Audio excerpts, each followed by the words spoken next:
Ssaabalabirizi wa Uganda Dr. Stephen Kazimba Mugalu alaze obwennyamivu olw'abazzukulu abayitiriza ennyo okutunda ettaka bajjajjaabwe lye balekawo, bw'atyo n'akubiriza abantu abalina ettaka nga lino okulikolerako ebintu eby'amakulu okuliwonya ababbi. Ono ng'abadde mu kulambula omulimu gw'okuzimba ekkanisa eya St. Andrew's Church of Uganda era nga bwe busabadinkoni bwegayaza. Ssaabalabirizi w'ekkanisa ya Uganda the Most Reverend Stephen Kazimba Mugalu yennyamidde olw'abazzukulu mu maka abasusse okutunda ettaka bajjajjaabwe lye baaleka nga baagala ez'amangu. Dr. Kazimba okwogera bino abadde alambula omulimu ogw'okuzimba ekkanisa eya St. Andrew's Church of Uganda mu busabadinkoni bwegayaza we gutuuse era ng'ono yaniriziddwa omukubiriza ow'obusumba Bunere yali akulira olupapula lwa Bukedde Kulubya ng'ali wamu n'akakiiko akazimbi. Abamu basitukira ku projekiti ng'eno olw'okwagala ebyafaayo. Ekkanisa yafeeyo bakoze bubi okugijjawo.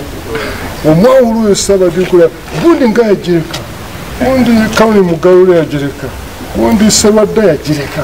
Abakulu katono lwaki azze n'agimenya?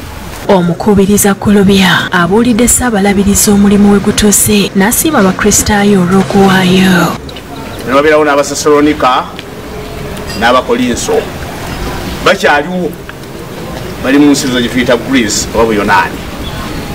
Balina amaanyi ge bakozesa ge twayagala wano ebintu byabwe byonna bye babyekolera. Esuubira okumalawo estimation structural elements 1.5 billion shillings.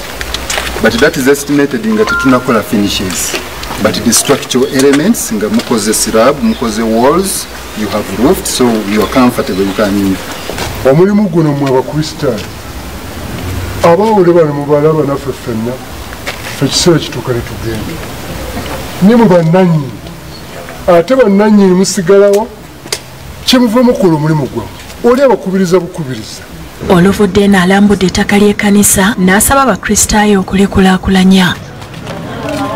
Oluvudde n'alambudde omukadde Gladys Bazira w'emyaka 98 omu ku baazimba ekkanisa eriwo.